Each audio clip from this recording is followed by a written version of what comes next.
إلى العرب أهلي بكل مكان، إلى المسلمين بهذا الزمان، هلموا إلي فإني أعاني، بغيض إساري وفي الذل عاني. أحاط اليهود بأرضي جيوشا، ففي البر حشد وفي البحر ثاني، وفي الجو لاحت لهم طائرات تدك إبائي بغير تواني. كما استصرخوا بعد ذلك قوما من الغرب والشرق والأمريكان، أتوني عواء بكل سلاح وساقوا الكتائب حولي مثاني. لماذا تركتم أخاكم وحيدا يواجه قصف القنا والطعان؟ ألسنا بناء وجسما وفردا إلى آخر الكلمات الرصان؟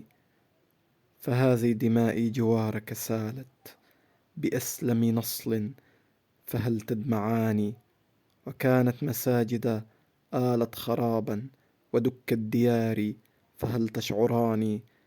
وشبى رضيع قبيل الفطام لقلة زادي، فهل تشبعان؟ وها هم صغاري وقود الحروب بليل الشتاء، فهل تدفئان؟